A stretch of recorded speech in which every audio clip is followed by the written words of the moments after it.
ఈ వేదిక మీద నుంచి ప్రభువైన యేసుక్రీస్తు వారిని ధ్యానించడానికి మీరు ఇచ్చినటువంటి ఈ అవకాశాన్ని బట్టి మీకు వందనములు, కృతజ్ఞతలు నాయన. పరిశుద్ధుడు అయిన తండ్రి, ప్రభువైన యేసుక్రీస్తు వారి ఔన్నత్యం గూర్చి మా చెవుల్లో వినబడుతూ ఉంటుండగా మా జీవితాలు వాక్యాన్ని సమాంతరంగా చేయండి నా తండ్రి. ఈ కార్యక్రమం అంతట్లో పరిశుద్ధాత్మదేవుని నడిపింపును అనుగ్రహించండి నాయన. ఈ వాక్యాన్ని వింటున్న వారందరిలో మీ కార్యం జరిగించమని, మీ మహిమకై ఈ సమయాన్ని దీవించండి, అపవాది క్రియలు లయపరచండి. ప్రభువైన యేసుక్రీస్తు వారి శ్రేష్టమైన నామములో స్తుతించి ప్రార్థించి వేడుకొనుచున్నాము తండ్రి, ఆమేన్ ఆమేన్.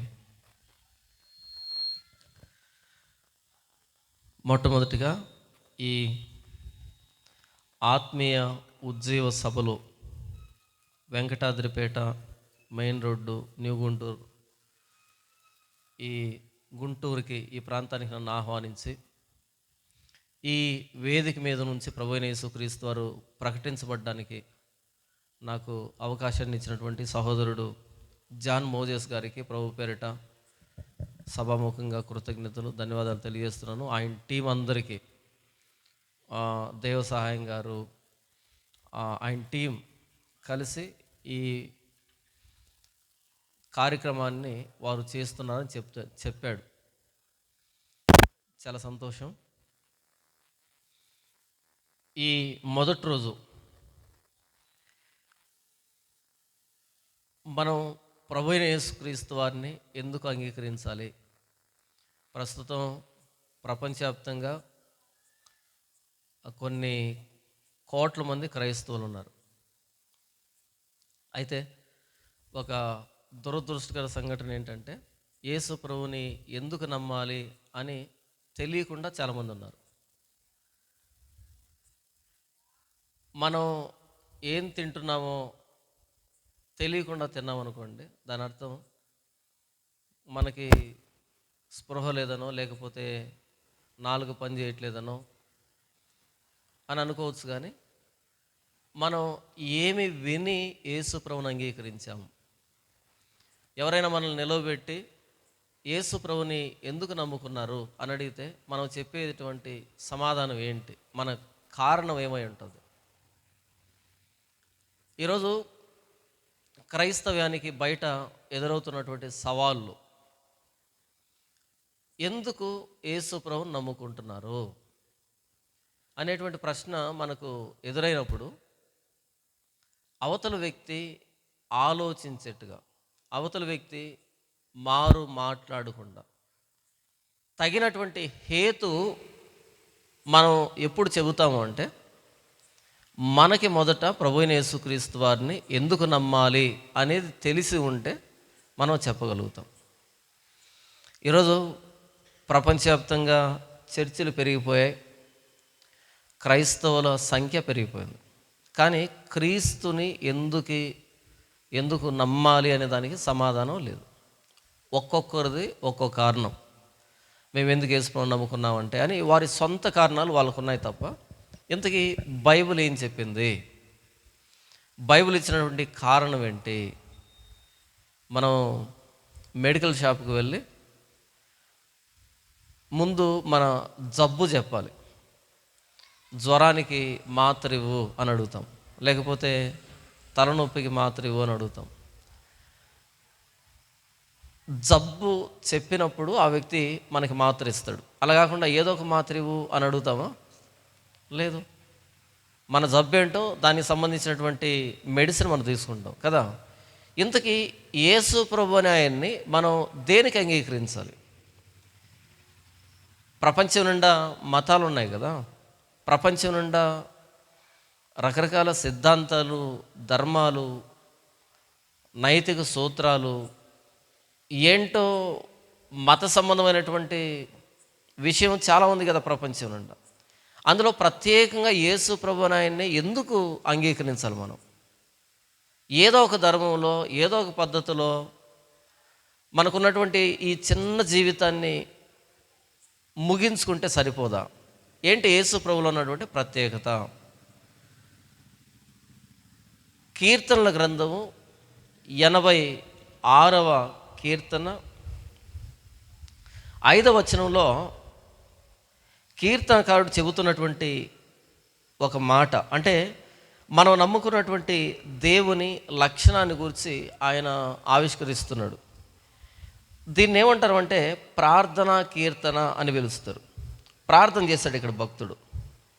ఏమని ప్రార్థన చేస్తున్నాడు అంటే, ప్రభువా నీవు దయాళుడవు, క్షమించుటకు సిద్ధమైన మనసు గలవాడవు, నీకు మొర్రపెట్టు వారందరి ఎడల కృపాతిశయము గలవాడవు. ఇక్కడ కీర్తనకారుడు దేవుని లక్షణాన్ని, ఆయన గుణాన్ని ఆవిష్కరిస్తున్నాడు.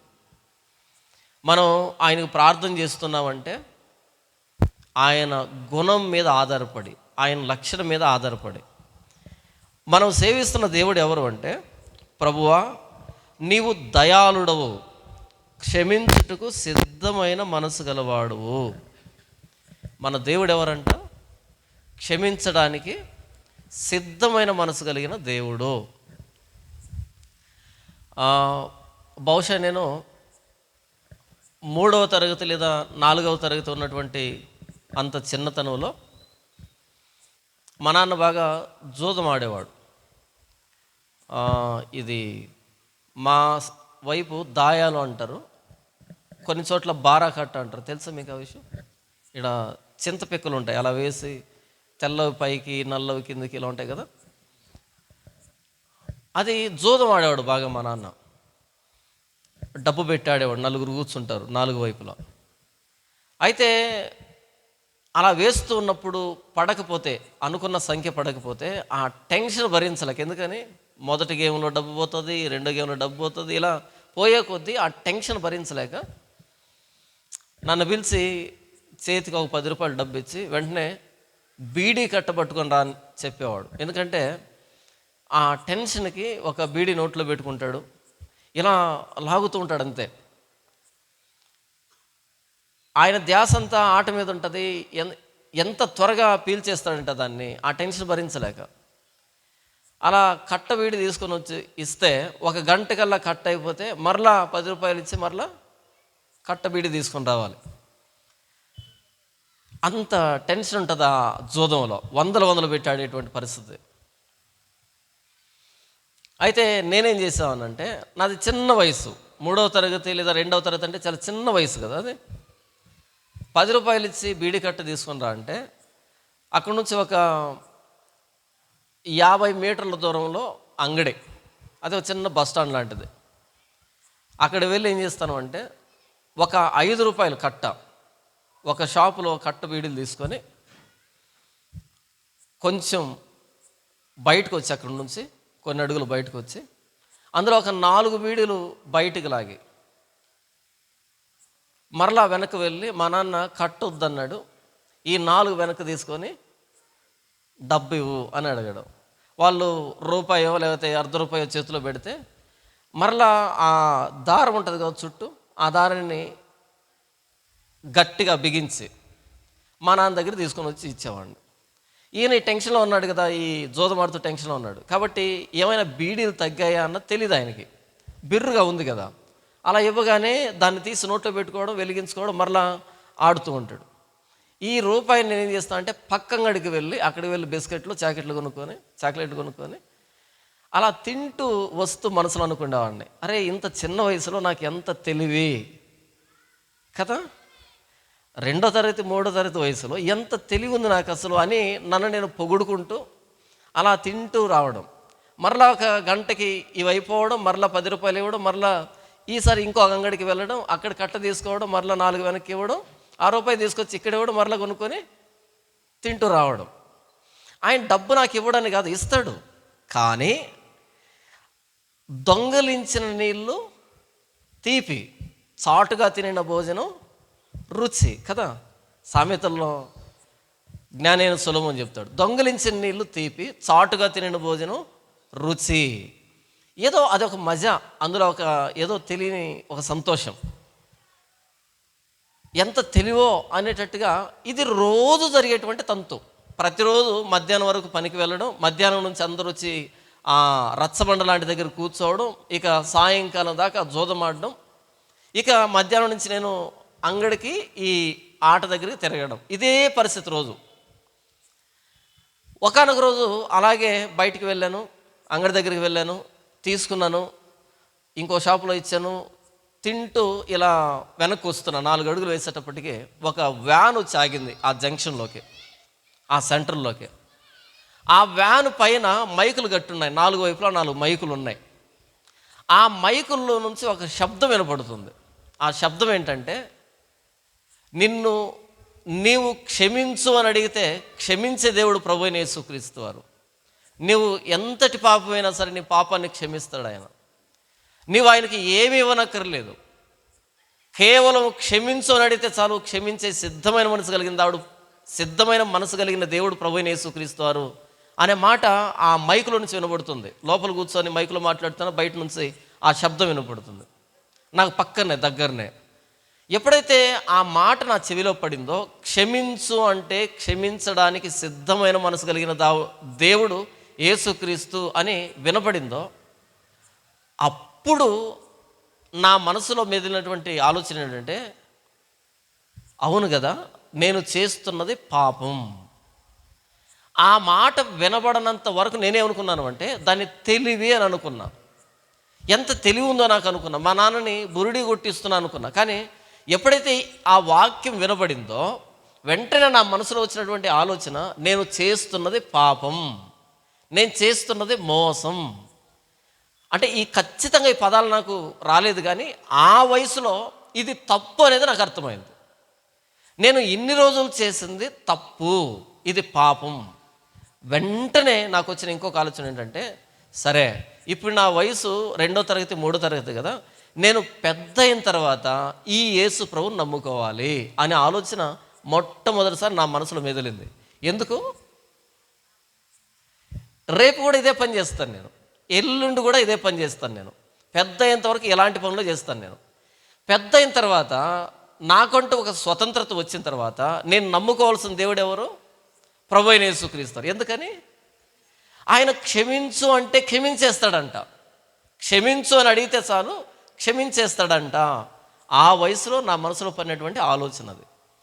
ఆ వ్యాన్లో కూర్చొని వాళ్ళు మాట్లాడారే, క్షమించు అంటే క్షమించడానికి సిద్ధమైన మనసు కలిగిన దేవుడు యేసు ప్రభు అని ఈ వచనంలోంచి మాట్లాడారు వాళ్ళు. ఈ వచనాన్ని వివరిస్తున్నాను లోపల కూర్చొని. నేనేం చెప్తున్నాను అంటే,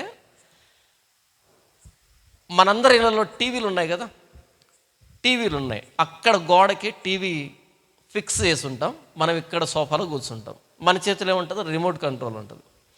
ఇలా నొక్కగానే అక్కడ స్క్రీన్ మారిపోతుంది. ఏదో నచ్చలే, మరలా నొక్కగానే మరలా స్క్రీన్ మారిపోతుంది, ఛానల్స్ మారిపోతుంటాయి. ఈ రిమోట్లో ఏదో ఒక బటన్ నొక్కితే ఎందుకని అక్కడ స్క్రీన్ మారిపోతుంది? ఎక్కడి నుంచి అక్కడ వైర్ లేదే, కనెక్షన్ లేదే, సిగ్నల్ ఉంది కదా. ఈ రిమోట్కి ఆ స్క్రీన్కి సిగ్నల్ ఉంది, ఆ టీవీకి సిగ్నల్ ఉంది కదా.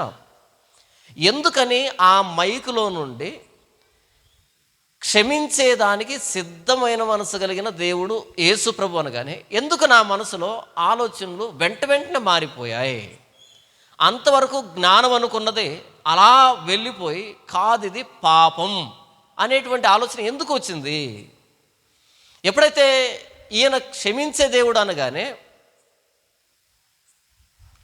నాకు ధర్మం ఉంది. మా నాన్న పేరు జయరామయ్య, నా పేరు మణికంఠ స్వామి. దేవుళ్ళు లేకుండా ఏమీ లేవు, ఇంటి నిండా దేవుళ్ళు ఉన్నారు.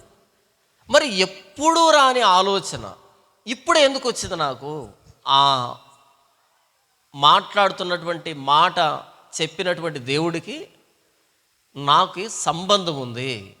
అందుకనే మీరు ఎక్కడికైనా వెళ్ళండి, ప్రపంచంలో ఏ ప్రసంగమైనా వినండి, ఏ ధర్మాన్నైనా ఆలోచించండి, ఎలాంటి పుస్తకాన్నైనా చదవండి, మీకు కొంచెం ఇన్ఫర్మేషన్ అందుతుంది తలలోకి, కొంచెం సమాచారం మీకు తెలుస్తుంది, విషయం తెలుస్తుంది. కానీ ప్రభువైన యేసుక్రీస్తు వారిని గురించి ఎక్కడైనా ప్రకటించబడుతూ ఉంటే కనుక కూర్చోండి, ఇక్కడ స్క్రీన్ మారిపోతుంటుంది, టపి టపి టపి వెళ్ళిపోతుంటుంది, ఆలోచనలు మారిపోతూ ఉంటాయి. ఎందుకు అంటే మనల్ని పుట్టించినోడిన బైబిల్లో తన్ను తాను బయలుపరుచుకున్న దేవుడు. పాత నిబంధనలు అయితే సైన్యములకు అధిపతి అయిన యెహోవా, క్రొత్త నిబంధనలు అయితే ప్రభువైన యేసుక్రీస్తు వారు. ఈయన మాట్లాడుతూ ఉంటే, ఈ మాటలు వింటూ ఉంటే మన అంతరంగంలో ఆలోచనలు, మన అంతరంగంలో గమ్యాలు, ప్రణాళికలు, ఊహలు, కోరికలు, లక్షణాలు అలా అలా అలా అలా మారిపోతూ ఉంటాయి. అందుకనే ఒక క్రైస్తవ ప్రసంగం వినబడేటువంటి చోటుకు వచ్చి కూర్చోవాలంటే చాలా ధైర్యం కావాలి, చాలా ధైర్యం కావాలి. అదే ఇక వేరే ఏదైనా ప్రసంగం వినబడుతుంటే వెళ్ళి కూర్చోండి, వాళ్ళు ఏదో మాట్లాడతారు, మనం ఏదో వింటాం, అంతా అయిపోయింది, ఇంటికి వచ్చేస్తాం. కానీ బైబిల్ ప్రకటించబడేటువంటి ఎదురుగా కూర్చుంటే కనుక అది మనల్ని సవాల్ చేస్తుంది. మారుతావా, మారవా, ఇంతేనా, ఏమైనా మార్చుకుంటావా, మార్చుకోకపోతే పరిస్థితి ఏంటో తెలుసా అని సవాల్ చేస్తుంటుంది ప్రతి మాట. అందుకని యేసు ప్రభు గురించి వినాలన్నా, యేసు ప్రభుని గురించి చదవాలన్నా, యేసు ప్రభుని గురించి ఒక సమయాన్ని కేటాయించాలన్నా చాలా ధైర్యంతో కూడుకున్నటువంటి పని. ఆ ధైర్యం లేని వ్యక్తులు ప్రభువైన యేసుక్రీస్తు వారికి పెట్టిన పేరు ఏంటంటే మత ప్రచారం అని. ఎందుకని? తప్పించుకోవడానికి. మత ప్రచారం చేస్తే తప్పేంటి? మన ఇంట్లో టీవీలోనికి కొన్ని వందల ఛానల్స్ వస్తున్నాయి, అన్ని మంచి కథలు వస్తున్నాయా, మంచి సంఘటనలు వస్తున్నాయి లేదే? దానికంటే చెడిపోయినటువంటి విషయమేం కాదే. దాన్నేమో డబ్బులు ఇచ్చి, వేలకు వేలిచ్చి తీసుకొచ్చి గోడకు తగిలించుకున్నాం. ఏమవుతుంది ఒక గంట ప్రసంగం వింటే? ధైర్యం కావాలి. ప్రభువైన యేసుక్రీస్తు వారిని గురించి వినాలి అన్నా సరే, ఆయన్ను అనుసరించాలంటే ధైర్యం కావాలి. ఎందుకంటే ఈయన క్షమించుటకు సిద్ధమైన మనసు కలిగిన దేవుడు. క్షమించే దేవుడు అంటే ఆయనలో పాపం ఉండకూడదు, ఆయన పాపం చేయకూడదు, ఆయన పాపుల్ని క్షమించేదానికి అర్హత కలిగిన వాడై ఉండాలి. అంతేనా? క్షమించేవాడికి ధైర్యం కావాలి, క్షమించేవాడికి శీలం కావాలి, క్షమించేవాడికి పాపం చేయనటువంటి పరిస్థితి ఉండాలి, ఆ తప్పును చేయకూడదు. ప్రభువైన యేసుక్రీస్తు వారు క్షమించుటకు సిద్ధమైన మనసు కలిగిన దేవుడు ఆయన. ఇంతకీ మానవుడికి క్షమాపణ దేనికి? చాలామంది ఏమనుకుంటున్నారు అంటే, మేము 3 పూట్ల బాగానే తింటున్నాం, బాగానే బ్యాంక్ బ్యాలెన్స్ మెయింటైన్ చేస్తున్నాం, బాగానే చదువుకుంటున్నాం, మంచి ఉద్యోగం ఉంది, మంచి కుటుంబ నేపథ్యం ఉంది, సమాజంలో మంచి పేరు ప్రతిష్టతలు ఉన్నాయి, మాకెందుకండి యేసు ప్రభు అని అడుగుతున్నారు చాలామంది. చాలామంది చర్చికి వెళ్ళి కూర్చునే వాళ్ళు ఎవర్రా అంటే ఆరోగ్యం లేని వాళ్ళు. ఇప్పుడు దౌర్భాగ్యకరమైనటువంటి పరిస్థితి ఏంటంటే చర్చిలో ఎవరు ఉంటారు? ఆరోగ్యం లేని వాళ్ళు, పిల్లలు లేని వాళ్ళు, కోర్టులో కేసులు ఉండేవాళ్ళు, కుటుంబంలో అప్పులు ఉండేవాళ్ళు, కుటుంబంలో సమస్యలు ఉండేవాళ్ళు, ఇంకా సమాధానం లేని వాళ్ళు, ఏదో ఒక లోపం ఉన్నోళ్ళే చర్చిలో కనపడుతున్నారు తప్ప నాకు అన్నీ ఉన్నాయి కానీ పాప క్షమాపణ లేదు అనేవాళ్ళు కనిపించట్లేదు కదా. ఈరోజు ప్రకటన కూడా అలాగే ఉంది. మనం లూకాసు వార్త చూసినప్పుడు ప్రార్థన చేయడానికి 2 వ్యక్తులు దేవాలయానికి వెళ్ళారంట. అందులో ఒకడు సుంకరి, ఇంకొకడు పరిసయుడు. సుంకరి అంటే తెలుసా మీకు? సుంకరి అంటే మన 2025 భాషలో చెప్పాలంటే ఫైనాన్స్ డిపార్ట్మెంట్లో ఆఫీసర్ ఆయన. ఇన్కమ్ ట్యాక్స్ ఉంటుంది, ఇన్కమ్ ట్యాక్స్ డిపార్ట్మెంట్ ఉంటుంది కదా. ఇంతకుముందు నేను వచ్చేటప్పుడు ఒక హోటల్ దగ్గర చూశాను, ఒక పెద్ద ఇన్నోవా, దాని ముందు ఒక తెల్లటి ప్లేటు, దాని ముందు ఎర్రటి అక్షరాలు, దాని మీద ఎర్రటి అక్షరాలతో కస్టమ్స్ అని రాస్తున్నారు. కస్టమ్స్ అంటే ఏంటో తెలుసా? ట్యాక్స్, ఇన్కమ్ ట్యాక్స్ డిపార్ట్మెంట్లో పనిచేస్తాడు ఆయన. ఎప్పుడైతే ఆ తెల్లటి ప్లేట్ మీద ఎర్రటి అక్షరాలతో కస్టమ్స్ అని ఉందో, కస్టమ్స్ ఆఫీసర్ అని ఉందో, ఆ కారుకి అటువైపు ఇటువైపు ఏ కారు పెట్టడానికి ఎవరికి ధైర్యం సరిపోవట్లేదు. అదొక విధమైన రెస్పెక్టు. ఎందుకని? చాలా పెద్దోడు అని. అది సుంకరి అంటే. సుంకరి అంటే ఇన్కమ్ ట్యాక్స్ ఆఫీసర్ అప్పట్లో రోమన్ గవర్నమెంట్లో. ఇప్పుడు చెప్పండి, ఆ కస్టమ్స్ ఆఫీసర్ ఉన్నాడే, ఆయనకు అప్పులు ఉంటాయా? ఆయనకు అప్పులు కానీ లేకపోతే డబ్బుకు సంబంధించినటువంటి ఏదైనా కొరత ఉంటుందా? ఉండదు కదా, ఉండదు కదా.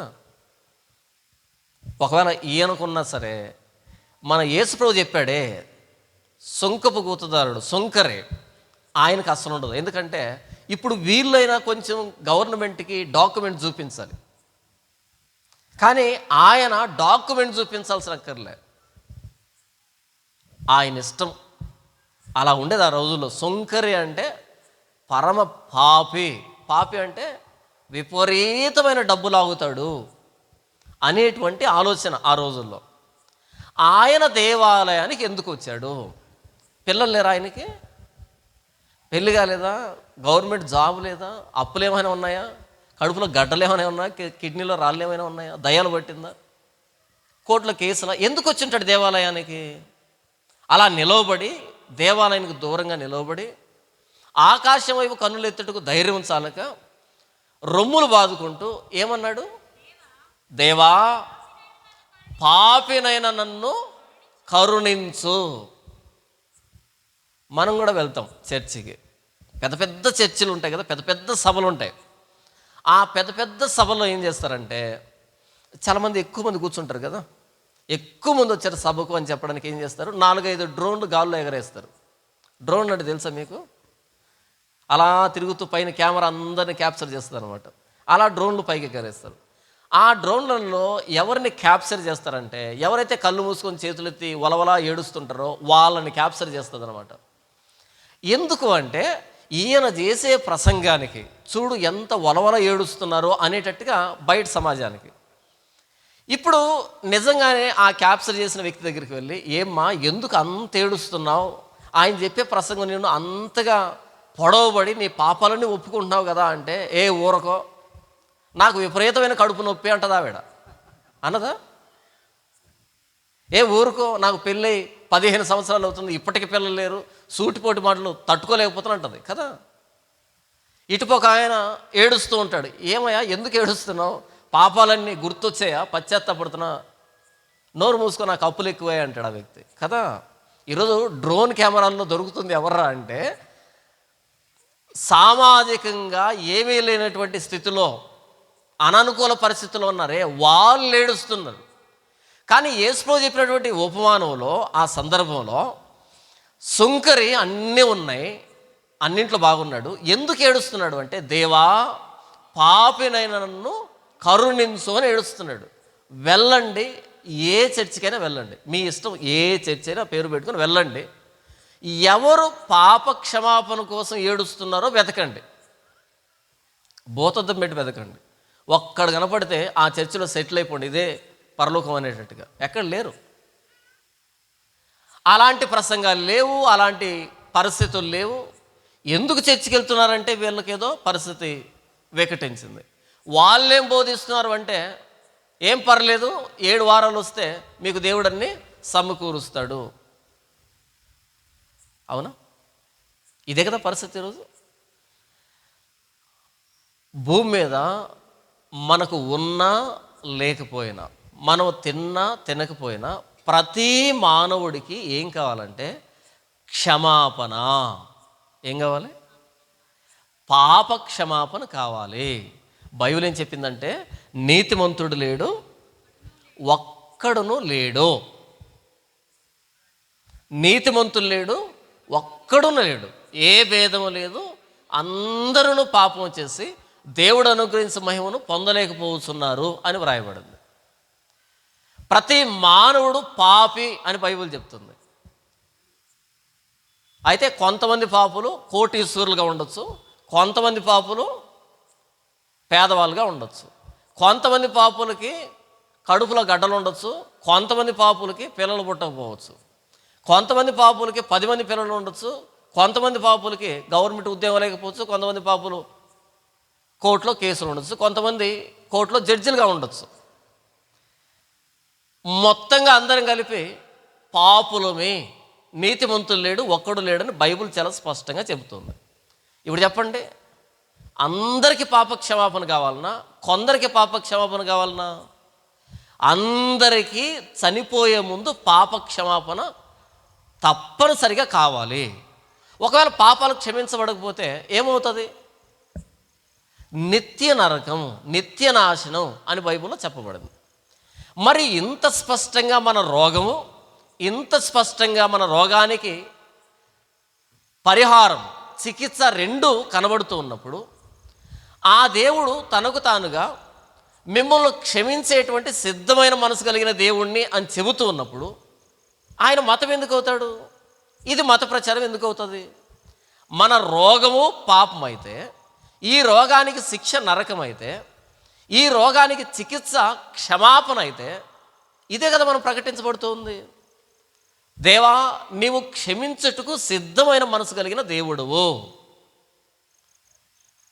మన బైబిల్లో తను బయలుపరుచుకున్న దేవుడంట క్షమించడానికి సిద్ధమైన మనసు కలిగిన దేవుడు, రెడీ టు ఫర్గివ్. మనం అడగడం ఆలస్యం, ఆయన క్షమించేదానికి సిద్ధంగా ఉన్నాడు. ఈ మాట వినబడినప్పుడు ఎగిరి గంతేయాలి కదా. ఇలా గంతేయకుండా మత ప్రచారం అంటున్నారు అంటే మనం ఇలా ప్రకటించట్లేదు అని అర్థం, ఇది ప్రకటించట్లేదు అని అర్థం. అంతేనా?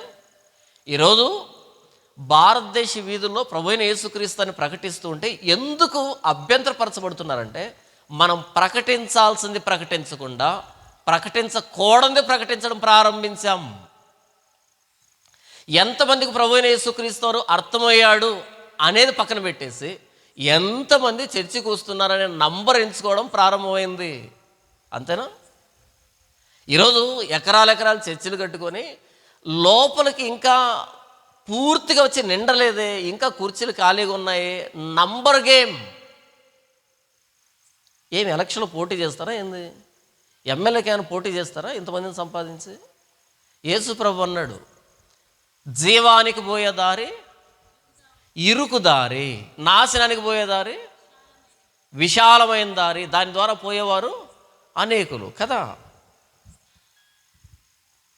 చర్చికి 1000 మంది వస్తే 1000 మందిలో పాస్టర్ కూడా యేసుప్రభు అర్థం కాలే. చాలా సందర్భాల్లో అర్థం కావట్లే. ఎవడు కట్టమన్నాడు ఎకరా చర్చి?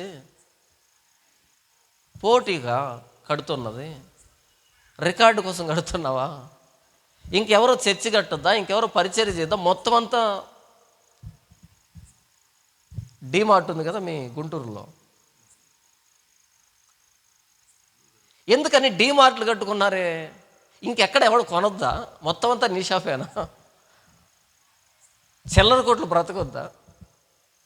నేనేం చెప్తున్నాను అంటే, ఈరోజు ప్రభువైన యేసుక్రీస్తు వారిని గురించి ఏం ప్రకటించాలో అది ప్రకటించకుండా ఏం ప్రకటించకూడదో అవి ప్రకటిస్తున్నాం. సొంకరి దేవాలయానికి వచ్చింది ఏదో లేక కాదు, ఆయన దగ్గరికి ఎలా రావాలో అలా వచ్చాడు.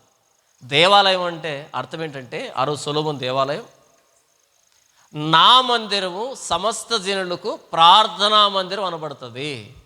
ప్రార్థన ఎందుకు? దేవా, పాపినైన నన్ను కరుణించు. ఇది కదా మన సమస్య. ఆయన క్షమించడానికి సిద్ధంగా ఉన్నాడు, కానీ ఆయన దగ్గరికి ఎందుకు వస్తున్నాం మనం? కడుపులో గడ్డల కోసం, అంతే. మరి క్షమాపణ ఎవరికి ఇవ్వాలైనా? మోకాళ్ళ నొప్పుల కోసం, పిల్లల కోసం. మన సమస్య పాపం, మన సమస్య దేవుడు. మీకు అర్థమైందా? చాలామంది ఏమనుకుంటారంటే సమస్య అంటే అప్పులు అనుకుంటారు. అప్పులు కాదు, దేవుడు మన సమస్య. ఎందుకని?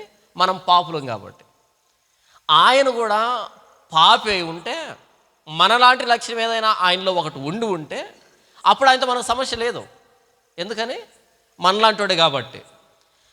బైబిల్లో తను బయలుపరుచుకున్న దేవుడు సైన్యములకు అధిపతి యెహోవా, ఆయన పరిశుద్ధుడు, పరిశుద్ధుడు, పరిశుద్ధుడు. ఆయన యందు ఎలాంటి చీకటి లేదు. నేను పరిశుద్ధుడినై ఉన్న ప్రకారం మీరును పరిశుద్ధులై ఉండాలి. ఆయన పరిశుద్ధుడు, అది మన సమస్య. ఆయనలో మనలాంటి పాపపు లక్ష్యం ఏదైనా ఉండి ఉంటే ఏదో ఒక విషయంలో మనం రాజీ పడవచ్చు. కానీ ఆయన పరిశుద్ధుడు, ఇది మన సమస్య, మన ప్రమాదం. మనం పాపులమి, ఆయన పరిశుద్ధుడు. ఇద్దరికి ఎలా పొసుగుతుంది, ఎలా సఖ్యత ఏర్పడుతుంది?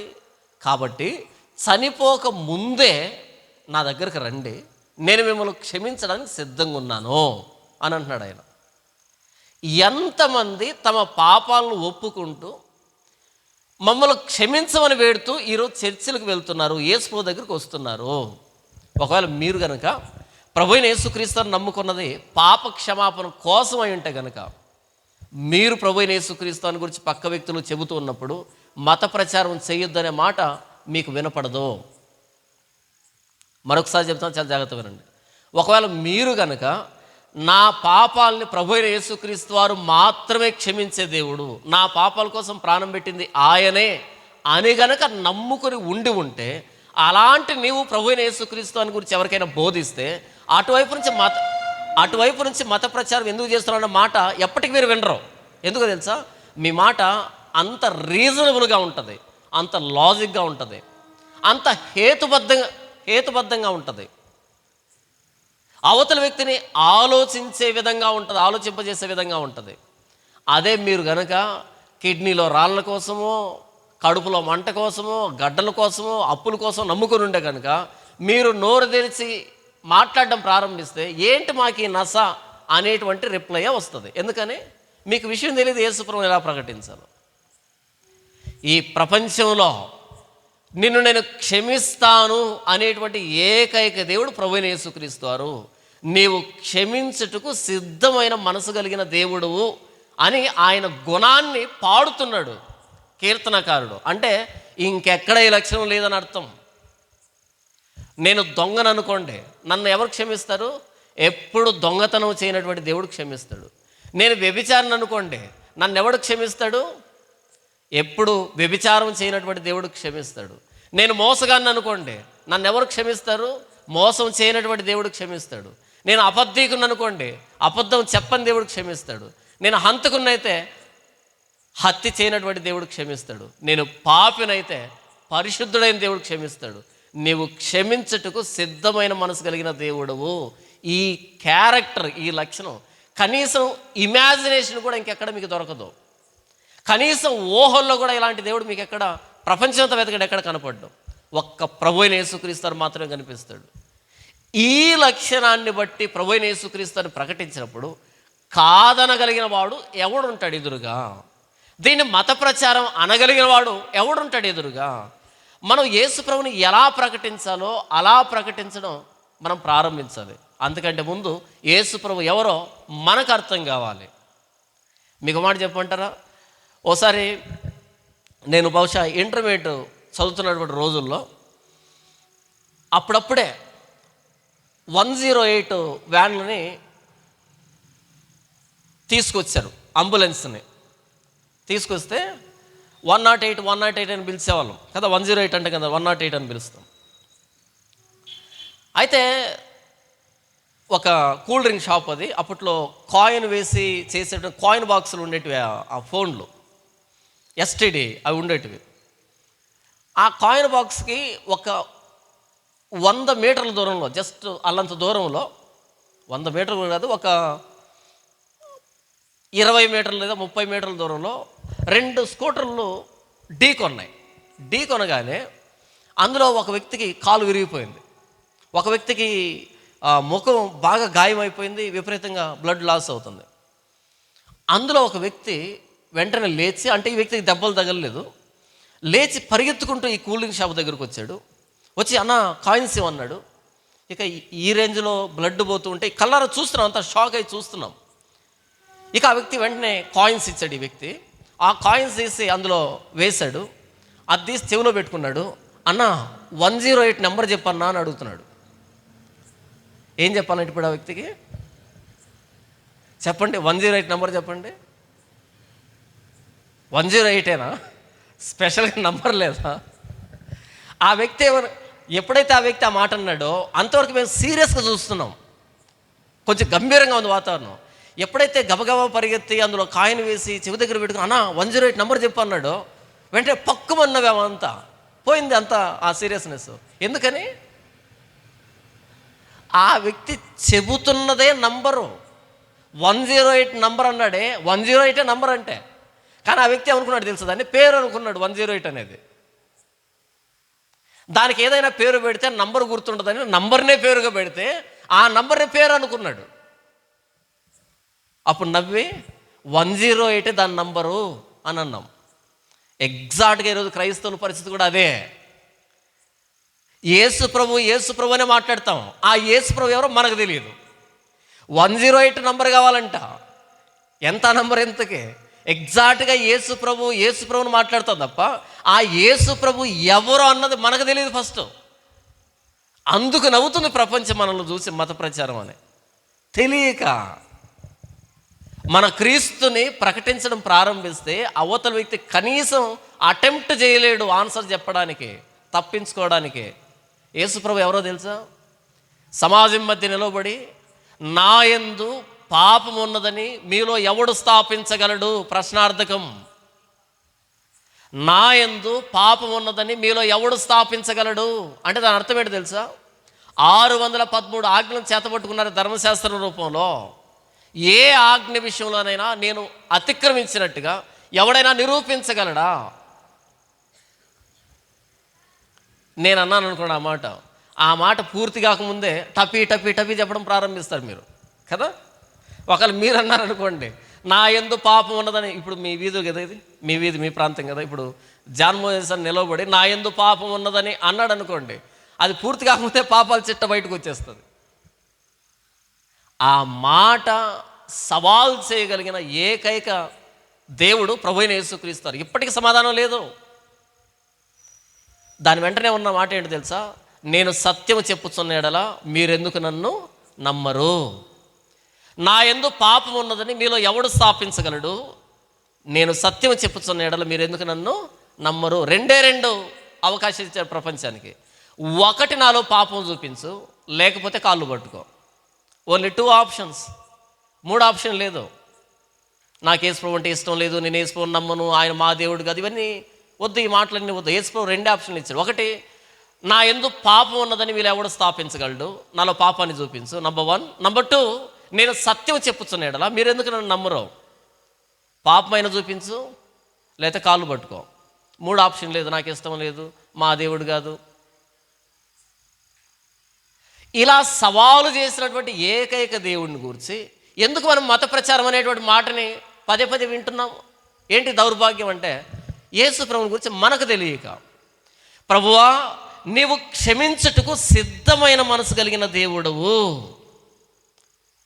ఆయన ఎవరు అంటే, క్షమించు అని అడిగితే క్షమించడానికి సిద్ధంగా ఉండేటువంటి మనసు కలిగిన దేవుడు.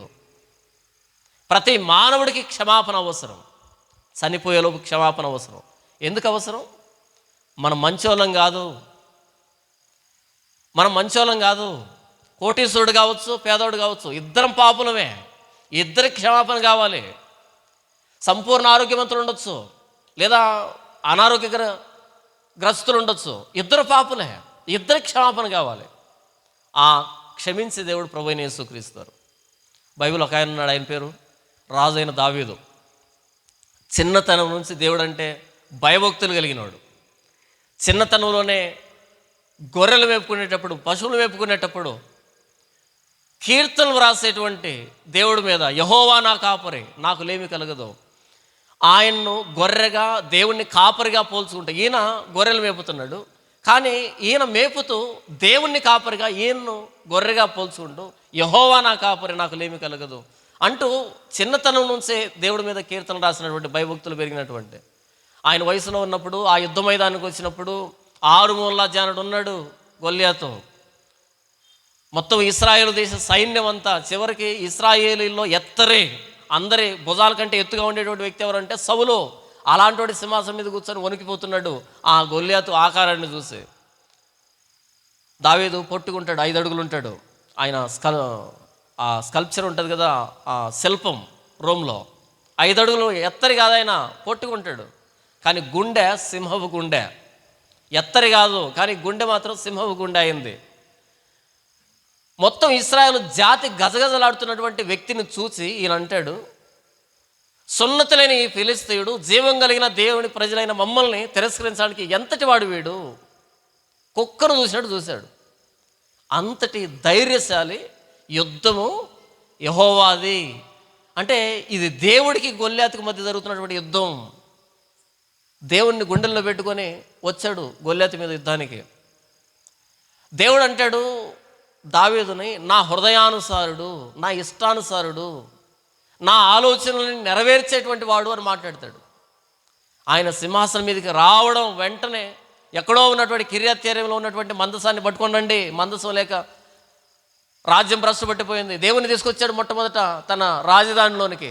దేవునితో రాజధానిగా ప్రారంభించాడు దాన్ని. మొత్తం రాజధానిని దేవాలయంగా మార్చిపడేశాడు. ఇలా ఆయన దేవుని పేరట చేసినటువంటి శూర కార్యాలు, దేవుని పేరట ఆయన ప్రవర్తించినటువంటి విధానం అద్భుతమైనటువంటి భక్తిపరుడు. ఒకానొక రోజు రానే వచ్చింది, మేడగది మీదకి ఎక్కాడు, పొరుగువాని భార్యను చూశాడు, తీసుకొచ్చుకొని వ్యభిచారం చేశాడు. తర్వాత ఆ వ్యక్తిని పిలిపించాడు, మాయమాటలు చెప్పాడు, మందు పోసాడు, తాపించాడు. తర్వాత లెటర్ ఇచ్చి ఆ వ్యక్తిని చంపించాడు. తర్వాత వీడిని పెళ్లి చేసుకున్నాడు. ఎలాంటి వాడైనా, ఎంత భక్తిపరుడైనా ఏదో ఒక స్థితిలో పడాల్సిందే. నేను లైసెన్స్ ఇవ్వట్లే, గుర్తుపెట్టుకోండి. జానపాలన్న చెప్పాడు పడాల్సిందే, అది ఇదే. సారీ, నేను మీకు లైసెన్స్ ఇవ్వట్లేదు. చాలామంది ఇలా చెప్తే ఏమనుకుంటారంటే, జానపాలన్న చెప్పాడు కదా, పడాలి, పడతాం. నేను మీకు లైసెన్స్ ఇవ్వట్లే, విషయం చెప్తున్నా, అంతేనా? డాక్టరు ఇంజెక్షన్ వేసేటప్పుడు, అమ్మ కంగారు పడకండి, కాసేపు మత్తుకుంటుంది, లేకపోతే కొంచెం తల దిమ్ముగా ఉంటుంది, తిరిగినట్టు ఉంటుంది, దానికి సంబంధించిన సైడ్ ఎఫెక్ట్లు 2-3 చెప్తాడు, కంగారు పడకండి అని. అవునా? చెప్పకపోతే అమ్మో ఏదో అయిపోతుంది, ఏదో అయిపోతుంది, కొంచెం ఇబ్బందిగా అనిపిస్తుంది, మీరు పరిగెత్తుకుంటూ రాకండి, అది మామూలే, సైడ్ ఎఫెక్ట్ అది, ఈ వాడిన తర్వాత 3వ రోజు రండి అని చెప్తారు. అది చెప్పిన తర్వాత అది వచ్చిందనుకో, డాక్టర్ గారు చెప్పారు కదా సైడ్ ఎఫెక్ట్ ఇదే అని కొంచెం ధైర్యం ఉంటుంది. చెప్పలేదనుకో, అలా ఇంటికి రావడం మరలా గబగబా పరిగెత్తుకుంటే వాళ్ళు ఏదో జరిగిపోయినట్టుగా కదా. నేను లైసెన్స్ ఇవ్వట్లే, ఎక్కడోసారి పడతామని. జాగ్రత్త అని చెప్తున్నా. దావీదు లాంటి వాడికే దిక్కు లేదు, మన పరిస్థితి ఏంటి అని చెప్తున్నా. ఎవడో లారీ కింద పడ్డాడు అనుకో, దాని అర్థం ఏంటి? ఆయన పడినప్పుడు మనకేంటి, మనం కూడా పడదామంటామా? అంతటోడు పడినప్పుడు మనం ఎందుకు పడకూడదండి అని అంటామా? లేకపోతే చాలా మర్యాదగా డ్రైవ్ చేస్తామా? చాలా మర్యాద చేస్తాం కదా. కాబట్టి దావీదు పడ్డాడంటే మనం పడితే తప్పేంటి కాదు. దావీదు లాంటి పడ్డాడంటే అమ్మో చాలా జాగ్రత్తగా ఉండాలి. తర్వాత దావీదు పరిస్థితి చూడండి, చుక్కలు చూపించాడు పట్టపగల దేవుడు ఆయనకి. ఆయన ఏడ్చిన ఏడుపు మామూలు ఏడుపుగా, తర్వాత పేజీలో మీరు గమనించాలి ఆయన ఏడ్చిన ఏడుపు. ఆయన ఏడుపుకి పరుపు తేలేదంట, ఉపమాన రీతిగా చెప్తాడు. అంత ఏడిపించాడు ఆయన, వదిలిపెట్టాడు. అలాంటి దావీదు ఒకరోజు పాపంలో పడ్డాడు. రోజులు గడిచిపోతున్నాయి, ఆయనకేమి తేడా తెలియట్లే, రోజులు గడిచిపోతున్నాయి. ఒకనొక రోజు నిండు సభలో ఒక ఆయన వచ్చాడు, ఆయన పేరు నాతాను, ప్రవక్త అయిన నాతాను. ఆయన ఏం చేశాడు చూడండి, సమూయేలు 2వ గ్రంథం 12వ అధ్యాయం 14 వచనం రాయబడిన మాట. సమూయేలు వచ్చి, అయితే ఈ 13వ వచనం చూడండి, నేను పాపము చేసితినని దావీదు నాతానుతో అనగా నాతాను నీవు చావకుండునట్లు యెహోవా నీ పాపమును పరిహరించెను. చాలు చూడండి, అక్కడ ఏమైనా గ్యాప్ ఉందేమో చూడండి. నాతాను ఎప్పుడైతే చెప్పాడో, నీవు ఆ పాపము చేసిన మనుషుడు నీవే అని ఎప్పుడైతే చెప్పాడో, వెంటనే దావీదు కుప్పగూలిపోవడం, పశ్చాత్తాపడడం. నాతాను నేను పాపం చేశాను అని నాతానుతో పాపాన్ని ఒప్పుకోవడం, దేవునితో పాపాన్ని ఒప్పుకోవడం. వెంటనే అక్కడ నాతాను అంటున్నాడు, దేవుడు నీ పాపాన్ని పరిహరించును. గ్యాప్ లేదు అక్కడ. అదే కీర్తనకారుడు ఈయన రాసిన కీర్తన, ప్రభువా నీవు దయాళుడవు, క్షమించుటకు సిద్ధమైన మనసు కలిగిన దేవుడువు, రెడీ టు ఫర్గివ్. ఆయన క్షమించడానికి సిద్ధంగా ఉంటాడు. అడగడం తరువాయి, అడగడం ఆలస్యం. దావీదు ఊరియాను పిలిపించాడు, లేనిపోని మాటలు చెప్పాడు. ఇద్దరు సిట్టింగ్ వేశారు, కూర్చున్నారు మందు తాగడానికి. దావీదు ఎవరు అనుకుంటున్నారు? చాలా పెద్ద దైవజనుడు కదా, చిన్నప్పటి నుంచి పాటలు రాశాడు, చిన్నప్పటి నుంచి దేవుని గురించి భయభక్తులు పెరిగినోడు. ధర్మశాస్త్రం అంటే విపరీతమైన పిచ్చి ఆయనకి. మనం క్రొవ్వు వేదనను ఎలా తింటామో అంత ఆనందంగా ఆస్వాదిస్తాడు ధర్మశాస్త్రాన్ని. యెహోవా ధర్మశాస్త్రాన్ని దివారాత్రులు ధ్యానించేవాడు ధన్యుడు అని వ్రాసింది ఆయనే. అంత భక్తుడు ఏం చేస్తున్నాడు? ఇప్పుడు ఊరియాని ఎదురుగా కూర్చోబెట్టి మధ్యలో ఫారిన్ బ్రాండ్ పెట్టాడు బాటిల్ మధ్యలో. అది విషయం. తాగుతాడా దావీదు? తాగాడా? మీకు అర్థమవుతుంది నేను చెప్పేది? దావీదు కంటే గొప్ప ఉన్నా? పోనీ దావీదు కంటే గొప్ప సేవకులు ఎవరైనా ఉన్నారా? రాజుగారు తాగేటువంటి ద్రాక్షరసం ఉన్నది సైనికులు తాగే ద్రాక్షరసం లాంటిది కాదు, కొంచెం కాస్ట్లీ ఉంటుంది. అది కాస్ట్లీ బాటిల్ పెట్టాడు, బాటిల్ పెట్టి తాగు అన్నాడు. అయితే ఆయన తాగల, ఈయన తాగాడు. తాగుతారా దైవజనులు? ఏ ఇబ్బంది అంటే తాగుతారు. అందరూ కాదు, చాలామంది. నిజాన్ని నిజంగా ఒప్పుకుంటే యథార్థత అని పిలుస్తాం. అతిక్రమములు దాచిపెట్టేవాడు వర్ధిల్లడు, వాటిని ఒప్పుకొని విడిచిపెట్టేవాడు కనికరం పొందుతాడు. అబ్బే దైవజనులు అలా ఉండరండి, దైవజనులు ఇలా చేయరండి. మీకు ఒక మాట చెప్పమంటారా? ఎక్కువ పాపాలు చేస్తే దైవజనులే, విశ్వాసులు తక్కువ చేస్తారు. విశ్వాసులు 10 పాపాలు చేస్తే దైవజనులు 50 పాపాలు చేస్తారు. ఎందుకని? కాన్ఫిడెన్స్. మాకు బైబిల్ తెలిసిన కాన్ఫిడెన్స్లో మీరు ఎప్పుడైనా ఒక 10 యాక్సిడెంట్లు జరిగాను, 10 యాక్సిడెంట్లు ప్రమాదాలు, ఆ 10 యాక్సిడెంట్లో ఎవరికి జరిగిందో యాక్సిడెంట్ అని చూడండి. డ్రైవింగ్ అద్భుతంగా చేసేవాడు చేస్తుంటాడు యాక్సిడెంట్. డ్రైవింగ్ అంటే అందులో వెల్ హ్యాండ్ అనమాట, వాడు నిష్ణాతుడు అనమాట, వాడికే యాక్సిడెంట్ అయి ఉంటుంది. డ్రైవింగ్ రానివాడికి యాక్సిడెంట్ జరగదు చాలా సందర్భాల్లో. ఎందుకంటే వాడు ఒక సైడ్ వెళ్తాడు, చాలా జాగ్రత్తగా వెళ్తాడు, చాలా నిదానంగా వెళ్తాడు. డ్రైవింగ్ వచ్చినాడు సర్ర సర్ర సర్ర సర్ర ఏదో ఒకట జర్రమని జరాల్సింది అంతే. ఈరోజు ఉన్నట్టు రేపు ఉంటుంది కదా. 10 పాపాలు విశ్వాసులు చేస్తే 50 పాపాలు చేస్తారు పాస్టర్లు. అయితే వీళ్ళందరూ కనపడతారు, పాస్టర్లు కనబడకుండా జాగ్రత్తలు తీసుకుంటారు. కానీ మీరేమనుకుంటారు? మా పాస్టర్ గారు దేవదూత సమానుడు అనేటువంటి భ్రమలో ఉండిపోతారు. రేపు చచ్చిపోయిన తర్వాత ఎక్కడ కనపడే అడ్రస్. విశ్వాసులు ఉంటారు పరలోకంలో, పాస్టర్లు ఉండరు. తెలుసా మీకు ఆ విషయం? తెలీదా? ఎప్పుడైనా మీరు కానుకేస్తారు కదా, కానుకపెట్టలో కానుకేసి మీరు అలా వచ్చేస్తారు. అలా కాకుండా అక్కడ సీసీ కెమెరా పెట్టండి, ఎవరికి తెలియకుండా. ఆ కానుక ఎంచేటప్పుడు లెక్క పెట్టేటప్పుడు వాళ్ళ ముఖం చూడండి, వీడు పొరపాటు కూడా పరలోకం వాడు అనిపిస్తుంది మీకు. మీకు అర్థం కాలేదు కదా? తర్వాత ఇంటికి వెళ్ళిన తర్వాత ఆలోచించండి.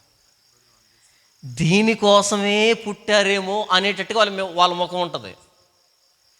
ఈరోజు ఆదివారం 2 సర్వీసులు ఉంటాయి. ఈ వచ్చిన వ్యక్తులకి యేసు ప్రభువుని ఎలా అర్థం చేయించాలి అనేది ఉంటుంది లోపల. అలా కసరత్తులు చేయరు, అలా ప్రిపేర్ గారు. నాకేంటి, ఎవడో ఎట్ట చచ్చితే నాకెందుకు, నాకెంత వచ్చింది. Collection day, Sunday is the collection day, not resurrection day. వినడానికి కొంచెం ఇబ్బందిగా ఉంది కదా. నేనేం చెప్తున్నా, ఇంతకీ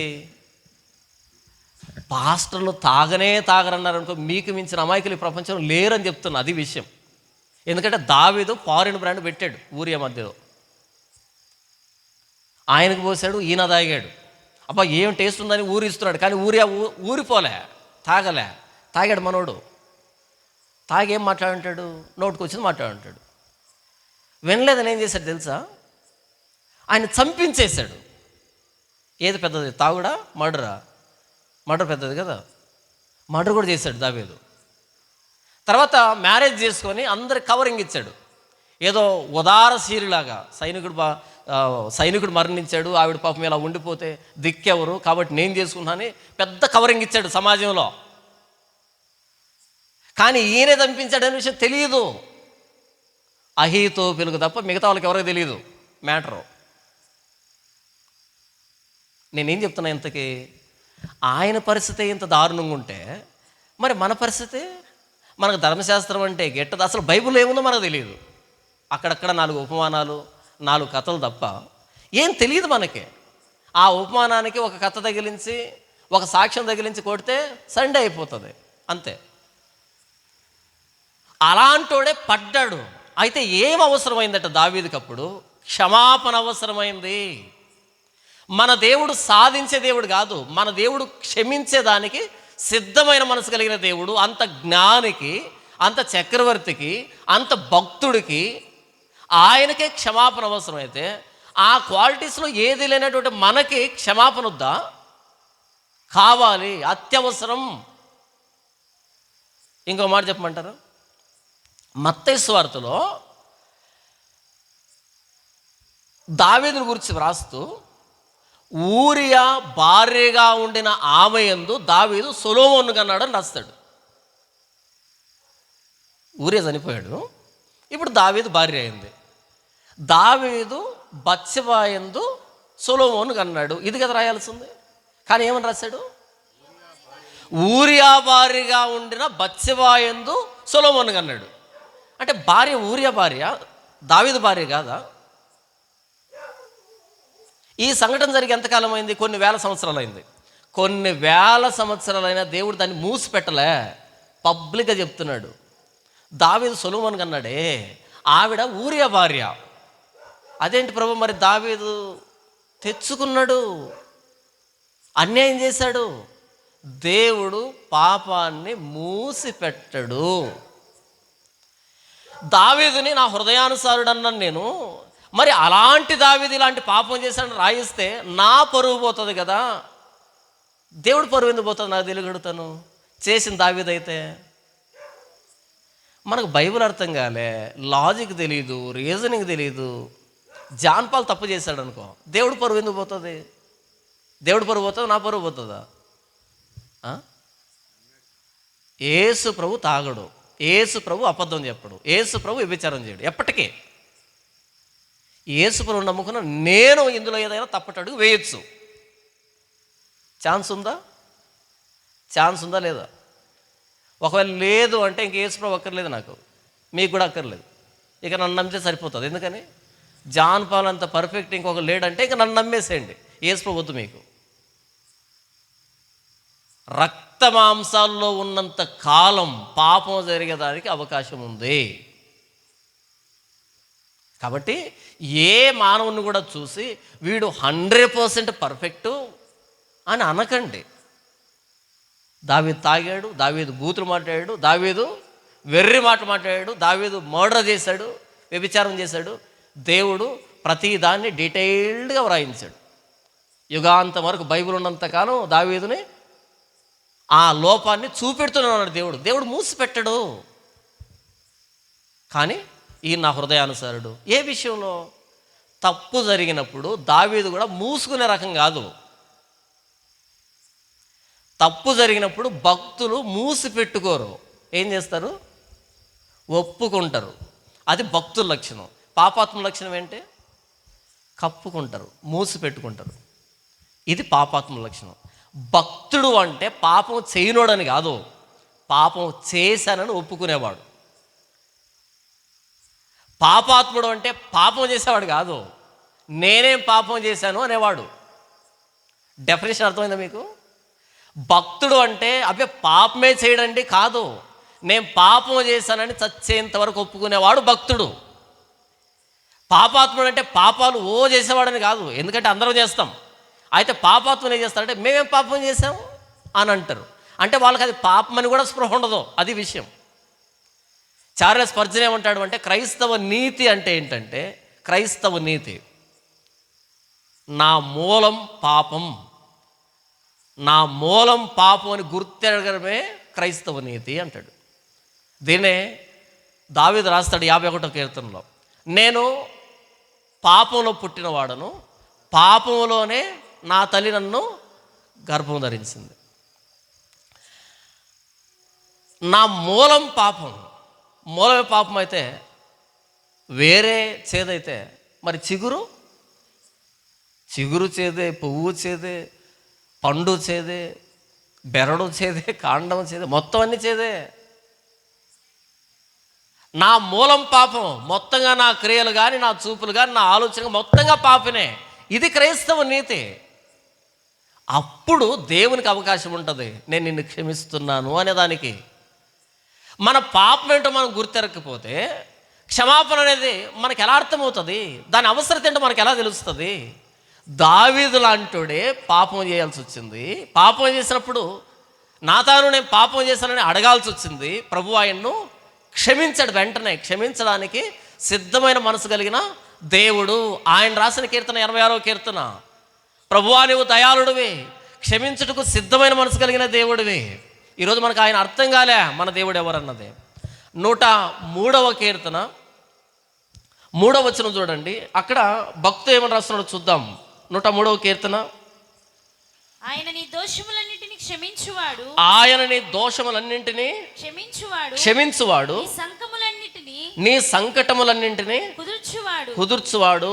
ఏమని రాస్తున్నాడంటే, ఆయన నీ దోషములన్నింటినీ క్షమించేవాడు. నా దోషాలను క్షమించాలంటే దోషాలని ఒప్పుకోవాలి, కప్పుకోకూడదు. 130వ కీర్తన 4వ వచనం చూడండి. 130వ కీర్తన 3వ వచనం నుంచి, యెహోవా నీవు దోషములను కనిపెట్టి చూసిన ఎడల ప్రభువా ఎవడు నిలవగలడు?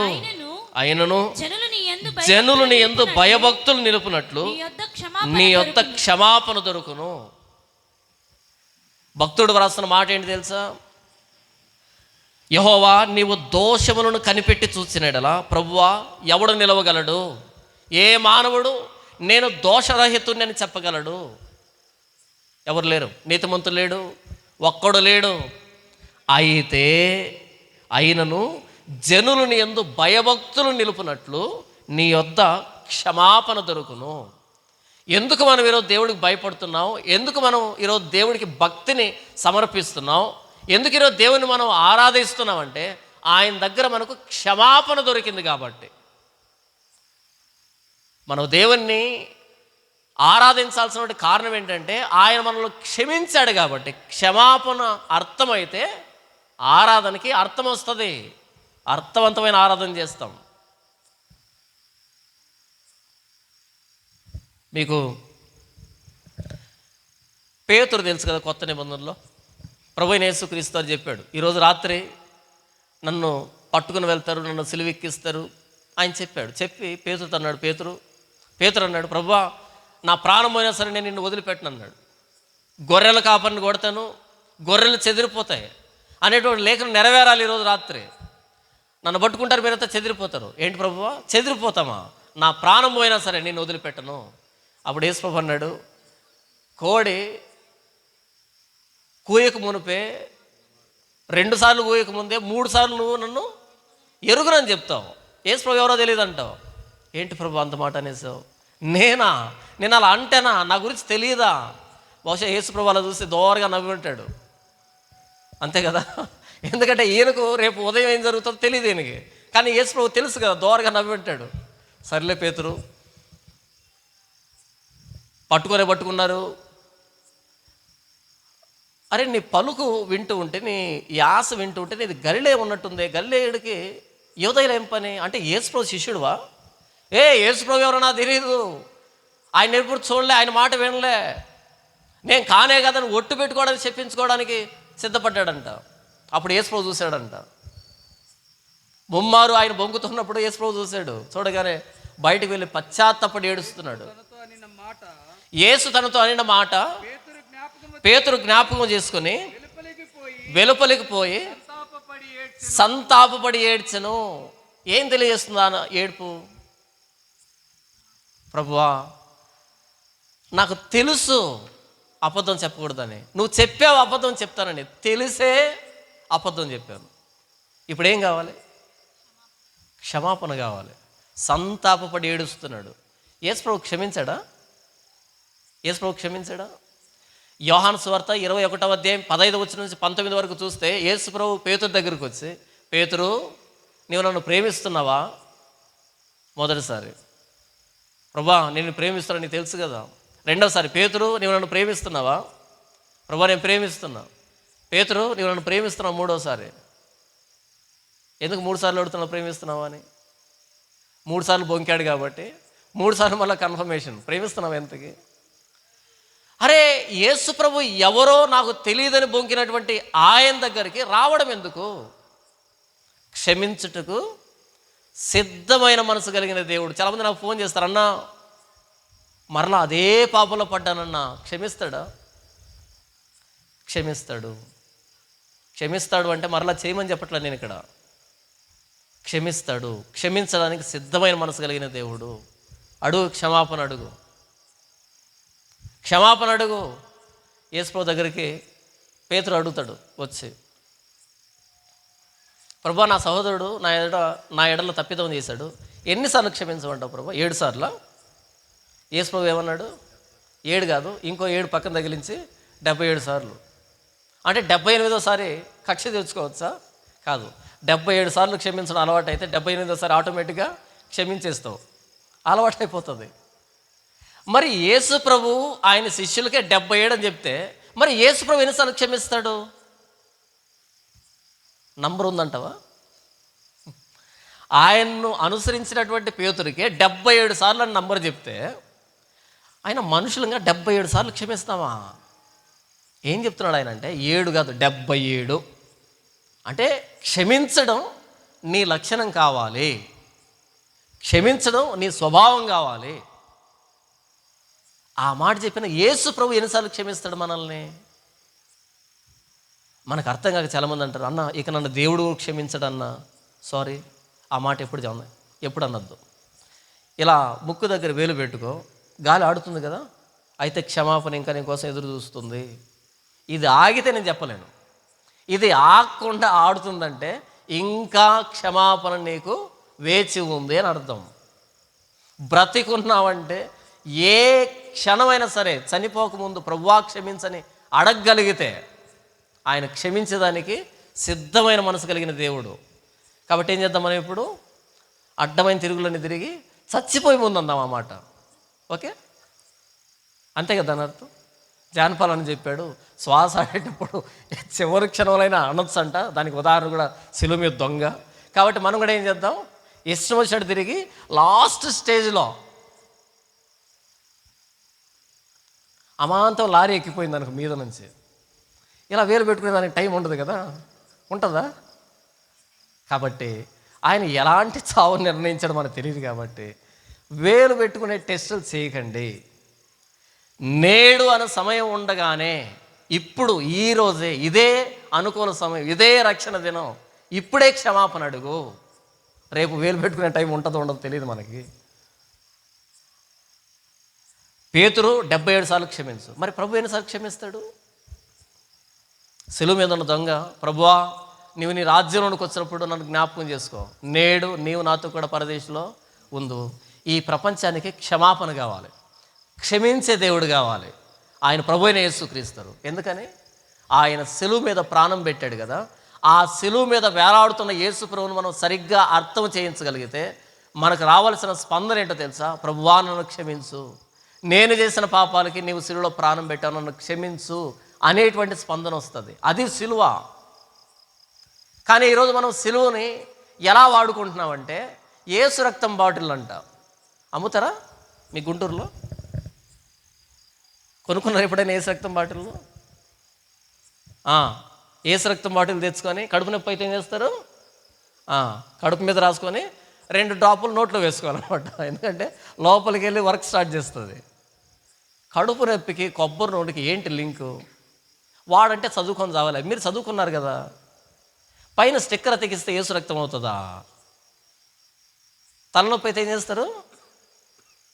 తలనొప్పికి అమృతాంజన్ రాసుకోవాలి. జెండు బామ్ అని అమ్ముతారు, తెలుసా మీకు? తెల్లగా ఉంటుంది చూడండి. ఆయన శిలువలో ఎందుకు ప్రాణం పెట్టాడంటే కొబ్బరి నూనె మీద యేసు రక్తం రాస్తామని కాదు. ఆయన కుమారుడైన యేసుక్రీస్తు రక్తం ప్రతి పాపం నుండి మనల్ని కడిగి పవిత్రులుగా చేయను. అందుకు ఆయన శిలువలో రక్తం కార్చాడు, మనల్ని పవిత్రీకరించడానికి, మనల్ని క్షమించడానికి. కానీ మనం ఏం చేసాం? ఈ యేసు రక్తం బాటిల్ 20 అంట, ఈ యేసు రక్తం బాటిల్ 50 అంట, ఈ యేసు రక్తం బాటిల్ 150 అంట. ఎందుకంటే అందులో ఆలివ్ ఆయిల్ కలిపారంట. చూసారు ఎంత పవర్ఫుల్ యేసు రక్తం బాటిల్ అమ్ముతున్నారు. మనం కొంటున్నాం కాబట్టి ఆ దరిద్రులు అమ్ముతున్నారు. మేము కొండం మానేయండి. అది పారాచూట్ కోకోనట్ ఆయిల్, అది 10 రూపాయలు ఇస్తే వస్తుంది. దానికి 100 రూపాయలు ఎందుకు పెడుతున్నారు? దాంట్లో ఏం ఉండదు. అది ఊరికే నోట్లో వేసుకొని మింగారనుకో కొలెస్ట్రాల్ ఎక్కువ చస్తారు, హార్ట్ అటాక్ వచ్చి. వద్దు, అంత కల్తీ అది. మీకు అర్థమవుతుంది నేను చెప్పేది? ఆయన కుమారుడైన యేసుక్రీస్తు రక్తం ప్రతి పాపం నుండి మనల్ని కడిగి పవిత్రులుగా చేయను. ఎక్కడుందన్నమాట?